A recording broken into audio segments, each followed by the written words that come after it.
दरम्यान नोव्हेंबरच्या दुसऱ्या आठवड्यात निवडणूक असणाऱ्या अनौपचारिक गप्पांमध्ये मुख्यमंत्र्यांनी ही माहिती दिली आहे। पुढच्या 8 ते 10 दिवसात महायुतीचं जागा वाटप पूर्ण होईल असं सूत्रांनी म्हटलंय। मुख्यमंत्र्यांच्या हवाल्यानं पीटीआयनं हे वृत्त दिलंय। पुढच्या 8 ते 10 दिवसात महायुतीचं जागा वाटप होईल, सूत्रांनी माहिती दिली।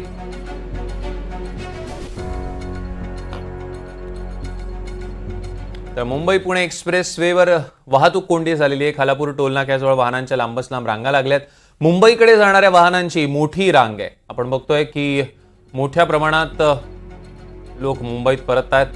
खालापूर टोलनाक्याजवळ वाहनांच्या लांबच लांब रांगा, मुंबईकडे जाणाऱ्या वाहनांची मोठी रांग।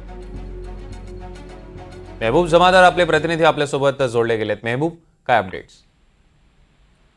एकूणच ज्याप्रमाणे आता गणपत 5 दिवसाच्या 6 दिवसाच्या गणपती गौरीचं विसर्जन झालेलं आहे आणि आता वीकेंड ही म्हणजे उद्याचा एक रविवार झाला तर प्रत्येकाला आता खाजगी जी कंपन्यांमध्ये काम करतात त्यांना आता ड्युटीला पोहोचायचं आहे आणि पुण्याकडून येणारी ही जी वाहतूक आहे ही पुणा, कोल्हापूर व सिंधुदुर्ग चे जे कोकणकर आहेत हे मोठ्या प्रमाणात कोल्हापूर मार्गे, पुणा मार्गे हे मुंबईला परततात।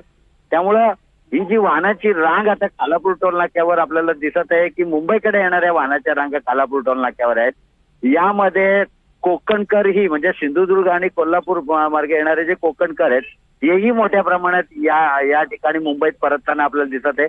फास्टॅग आहे, फास्टॅगला अगदी वेळ लागत नाही गाडी टोल नाक्यावरून पास व्हायला। पूर्वीसारखं पैसे देणं घेणं हा प्रकार नसतो, तरीही ज्याप्रमाणे रांगा 200 ते 300 मीटर सर्व लेन भरून जवळजवळ 500 मीटरच्या रांगा जवळजवळ या ठिकाणी खालापूर टोल नाक्याला आपल्याला मुंबईकडे येणारी वाहतूक पाहायला भेटत आहे। मोठ्या प्रमाणात मुंबईमध्ये पुन्हा सुट्टीवर गणपतीला गेलेले जे भक्त आहेत ते पुन्हा परतत असल्याचं हे चित्र आहे। सौरभ, मेहबूब, यावर लक्ष ठेवा, त्याचे अपडेट्स आम्ही तुमच्याकडून घेऊ। तुर्तास धन्यवाद।